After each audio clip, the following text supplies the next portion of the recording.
Halo, saya Siti Fatona.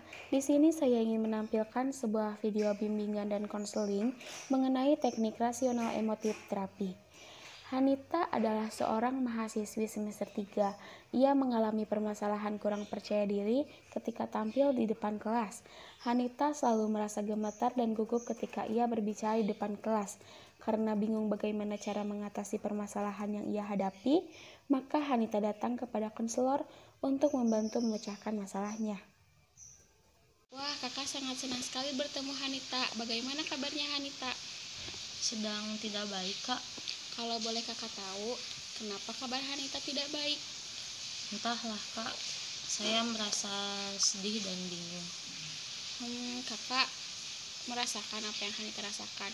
Namun, apakah Hanita bisa menceritakan semua apa yang Hanita rasakan kepada kakak? Saya pikir juga begitu, Kak. Baiklah, bisa Hanita menjelaskannya sekarang? Ya, Kak. Tapi sebelumnya saya mohon pembicaraan ini hanya sampai di kakak saja. Soalnya ini adalah masalah pribadi saya. Begitu, kakak ingin mendengar sejauh mana perasaan tidak enak yang mengganggu Hanita.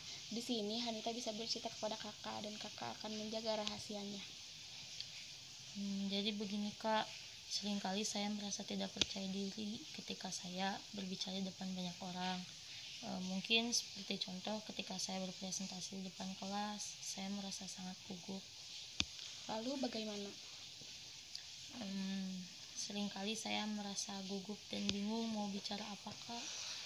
Bisakah Hanita menjelaskan lebih jauh tentang perasaan tidak percaya diri Hanita yang rasakan?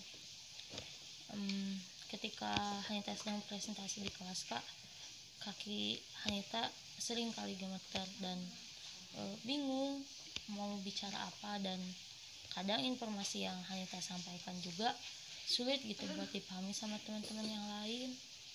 Apakah Hanita melakukan sesuatu ketika Hanita tidak percaya di kelas? Tidak, Kak.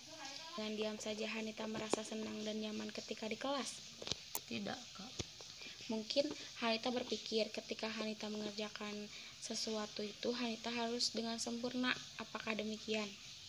Ya, Kak, memang kadang Hanita seperti itu. Ketika Hanita mengerjakan sesuatu, seringkali Hanita mengharapkan hasil yang sangat sempurna. Padahal itu kadang sulit dan mustahil buat dilakuin. Kalau begitu, berarti masalah Hanita tentang bagaimana Hanita bisa presentasi di depan kelas dan Hanita tidak gugup ketika Hanita diberi pertanyaan oleh dosen. Iya, Kak, seperti itu. Ya, bagus sekali Hanita sudah bisa memahami masalah yang Hanita rasakan, yaitu bagaimana Hanita bisa tampil di depan kelas dan Hanita berani menjawab pertanyaan dosen. Iya, Kak, saya ingin sekali bisa percaya diri ketika saya berbicara di depan banyak orang. Bagus sekali keinginan Hanita. Nah, sekarang apakah Hanita sudah mempunyai cara bagaimana Hanita mengatasi masalah tersebut? Belum, Kak. Saya masih bingung. Kenapa Hanita merasa bingung?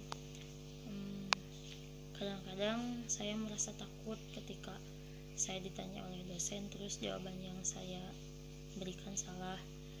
Dan juga kadang saya merasa takut ketika saya melakukan presentasi terus teman-teman saya menertawakan saya.